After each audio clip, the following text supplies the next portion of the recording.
በመከታተል ላይ የምትገኙት የኤርትራ ሳተላይት ቴሌቪዥን ነው። እንደምን አርፍዳችኋል የተወደዳችሁ የጣቢያችን ተከታታዮች። ለዛሬ ነሐሴ 22 ቀን 2026 የተመራረጡ መረጃና ዜናዎችን ወደ እናንተ ማድረስ እንጀምራለን። እንድትከታተሉን በአክብሮት እንጋብዛለን። በቅድሚያ አርዕስተ ዜና። የፈጣን ድጋፍ ኃይሎች አባላት ወደ አገሪቱ መከላከያ ሰራዊት እየተቀላቀሉ ነው። የዳንጎቴ ግሩፕ ከነዳጅ ማጣሪያ ፕሮጀክት 30 በመቶ የባለቤትነት ድርሻ አቀረበ። የአሜሪካና ኢራን ቀውስ ሊያገረሽ መሆኑ ተነገረ። የመካከለኛ ምስራቅ ግጭት በእገዳ እንደማይፈታ ተገለጸ። አሜሪካ ካለባት ዕዳ $850 ሚሊዮን ልትከፍል መሆኗን ተገለጸ። በእንግሊዝ ፕሪሚየር ሊግ ሁለተኛ ቀን ጨዋታ ማንቸስተር ዩናይትድ ከሃል ሲቲ ጋር ይገጥማሉ። ወደ ዝርዝር ዜናዎች እናልፋለን። አብራችሁን ቆዩ።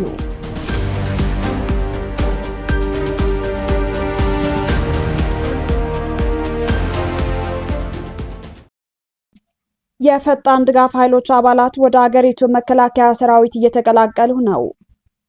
በሰሜን ግዛት በመቶዎች የሚቆጠሩ የአርኤስኤፍ ታጣቂዎች የሱዳን መከላከያ ሰራዊትን ተቀላቀሉ።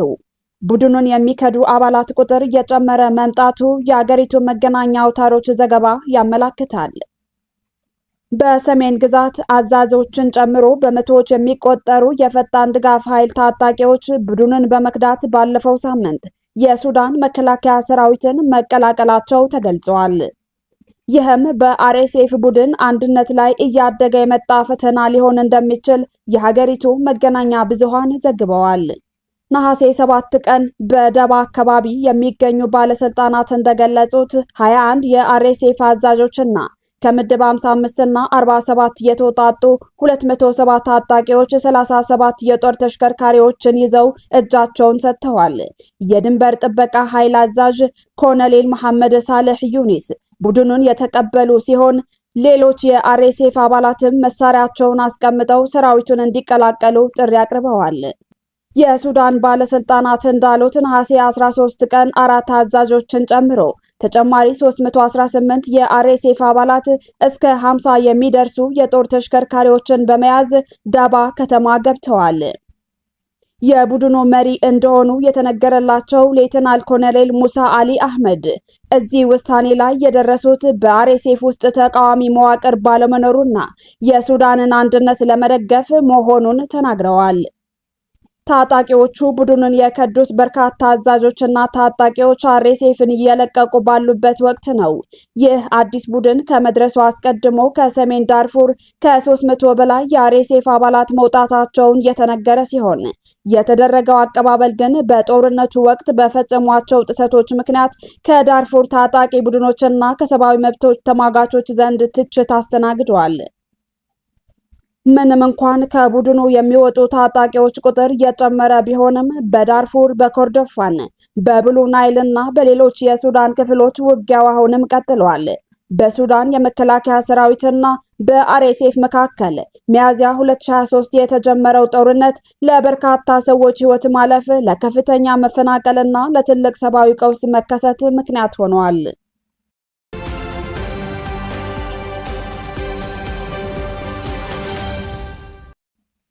የዳንጎቴ ግሩፕ ከነዳጅ ማጣሪያ ፕሮጀክት 30 በመቶ የባለቤትነት ድርሻ አቀረበ።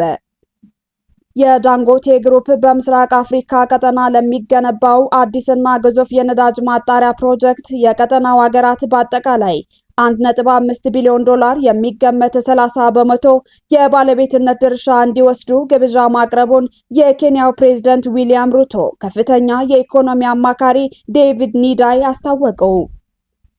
በዚህ መሰረት ኬንያ $500 ሚሊዮን የሚያወጣ የ10 በመቶ ድርሻ የምትወስድ ሲሆን ኢትዮጵያና ሩዋንዳም በፕሮጀክቱ ላይ ኢንቨስት ለማድረግ ፍላጎት ማሳየታቸውን አማካሪው ገልጸዋል። ሆኖም ዩጋንዳ የራስዋን የነዳጅ ማጣሪያ ለመገንባት እቅድ ስላላት በኬንያው ፕሮጀክት ላይ ለመሳተፍ እስካሁን ውሳኔ ላይ አልደረሰችም።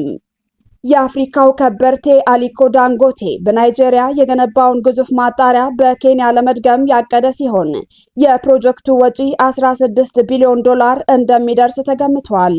በቀን 600,000 በርሜል ድፍድፍ ነዳጅ የማጣራት አቅም የሚኖረው የዚህ ፕሮጀክት ግንባታ በመጪው መስከረም ይጀምራል ተብሎ ይጠበቃል።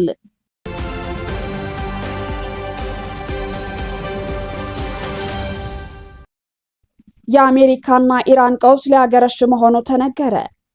አሜሪካ ኢራንን እየተከታተለቻት መሆኑን ተከትሎ የሁለቱ ሀገሮች ሰጣ ገባ ወደ ላቀ ቀውስ እያመራ በመሆኑ ሌላ ጦርነት ሊያገረሽ መቃረቡን ተንታኞች የሚሰጡት አስተያየት ያመላክታል። የአሜሪካው ፕሬዝዳንት ዶናልድ ትራምፕ ኢራን ትክክለኛውን ስምምነት ለማድረግ ዝግጁ ነች ብለው እንደማያስቡና ዋሽንግተን በግጭቱ ዙሪያ ምን እንደሚፈጠር የተከታተለች መሆኑን ገልጸዋል።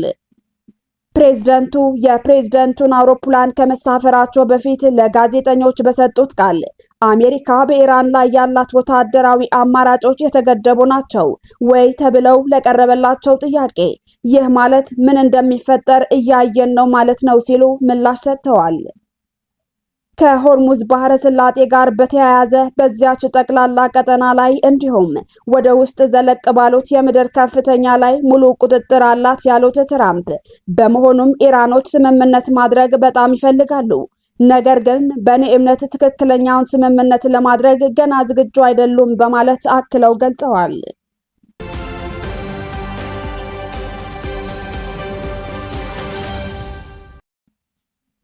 የመካከለኛው ምስራቅ ግጭት በእገዳ እንደማይፈታ ተገለጸ። ቻይና ማዕቀብና ጫና የመካከለኛው ምስራቅን ግጭት እንደማይፈታው አስታወቀች። የዋሽንግተን መንግስት ቻይናን ጨምሮ ሁሉም መንግስታት ኢራንን በኢኮኖሚ ለማግለል የሚደረገውን ጥረት እንዲተባበሩ ጥሪ ማቅረቡ ይታወቃል። ስለ ጉዳዩ የቻይና የውጭ ጉዳይ ሚኒስቴር ቃል አቀባይ ሊን ጂያን ዛሬ ተጠይቀው ሲመልሱ ማዕቀብና ጫና ችግሩን አይፈታም ብለዋል። ጨምረውም ቻይና ሁሉም የሚመለከታቸው አካላት ኃላፊነት የሚሰማው እርምጃ እንዲወስዱና ችግሩን በፖለቲካዊና ዲፕሎማሲያዊ መንገዶች እንዲፈቱ ጥሪ ታቀርባለች በማለት ገልጸዋል። የአሜሪካ ግምጃ ቤት ኃላፊው ስኮት ቤሴንት በፕሬዝዳንት ትራምፕ የቀረበውን በኢራን ላይ ኢኮኖሚያዊ ጫና የማድረግ ዘመቻ መቀላቀል አግባብ መሆኑን ማስታወቃቸው ይታወሳል።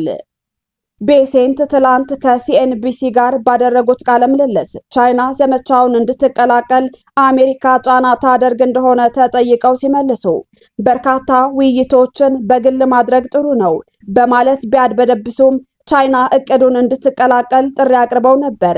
የቻይና የውጭ ጉዳይ ሚኒስተር በዛሬ መግለጫቸው በቤሴንት ንግግር ላይ አስተያየት እንዲሰጡ ተጠይቀው ሁሉም አካላት ኃላፊነት የሚሰማው እርምጃ ቢወስዱ ጥሩ ነው የሚል ሐሳብ ደጋግመው አቅርበዋል። በመግለጫቸው ማጠቃለያም ቻይና በዓለም አቀፍ ሕግ መሰረት የሌላቸውና በተባበሩት መንግስታት ድርጅት የጸጥታው ምክር ቤት ያልተፈቀዱ ማናቸውንም ሕገወጥ የተናጠል ማዕቀቦችን ትቃወማለች ብለዋል።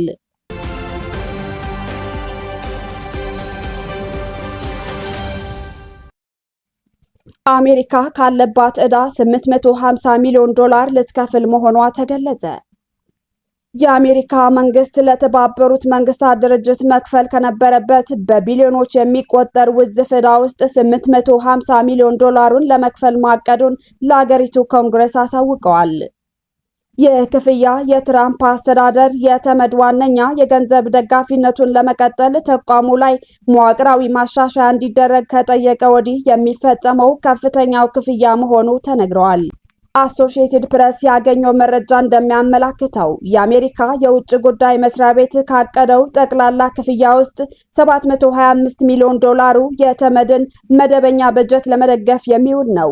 ቀሪው 125 ሚሊዮን ዶላር ደግሞ በሄይቲ እና በዲሞክራቲክ ሪፐብሊክ ኮንጎ ለሚካሄደው የተመድ የሰላም አስከባሪ ተልዕኮ የሚሰጥ ይሆናል። እንደ ተባበሩት መንግስታት ድርጅት መረጃ አሜሪካ ከድርጅቱ አባልነቷ ጋር ተያይዞ ያልከፈለችው ወደ 5 ቢሊዮን ዶላር የሚጠጋ ውዝፍ ዕዳ አለባት። ከዚህ ውስጥ ከ2 ቢሊዮን ዶላር በላይ የሚሆነው ለመደበኛ በጀት ሲሆን 3 ቢሊዮን ዶላር ገደማ ደግሞ ለሰላም አስከባሪ ስራዎች መካፈል የነበረበት ነው። የተመድ ዋና ጸሐፊ አንቶኒዮ ጉተሬዝ ድርጅቱ የፋይናንስ አሰራሩን ካልቀየረ ወይም ሁሉም 193 አባል ሀገራት ክፍያቸውን በወቅቱ ካልፈጸሙ ተቋሙ አፋጣኝ የሆነ የገንዘብ ቀውስ አደጋ እንደሚጋረጥበት በቅርቡ ማስጠንቀቃቸው ይታወሳል። ይህ በተለይም ለአሜሪካ የተላለፈ መልእክት እንደነበር ሲገለጽ፣ የትራምፕ አስተዳደርም ይህንን ተከትሎ ባለፈው የካቲት ወር ላይ የ160 ሚሊዮን ዶላር ክፍያ ፈጽሞ እንደነበር ይታወሳል።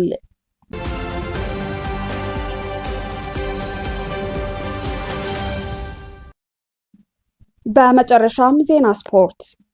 በእንግሊዝ ፕሪሚየር ሊግ ሁለተኛ ቀን ጨዋታ ማንቸስተር ዩናይትድ ከሃል ሲቲ ዛሬ ይገጥማሉ። ማንቸስተር ዩናይትድ 13 የፕሪሚየር ሊግ ዋንጫዎችን ካስገኙለት ሰር አሌክስ ፎርግሰን ስንብት በኋላ ከዋንጫው የራቀባቸው 13 ዓመታት ማብቂያ እንዲሆን የሚያደርገውን ሌላ ሙከራ ዛሬ 8 ከ30 ላይ ሃል ሲቲን በመግጠም የውድድር ዓመቱን ይጀምራል።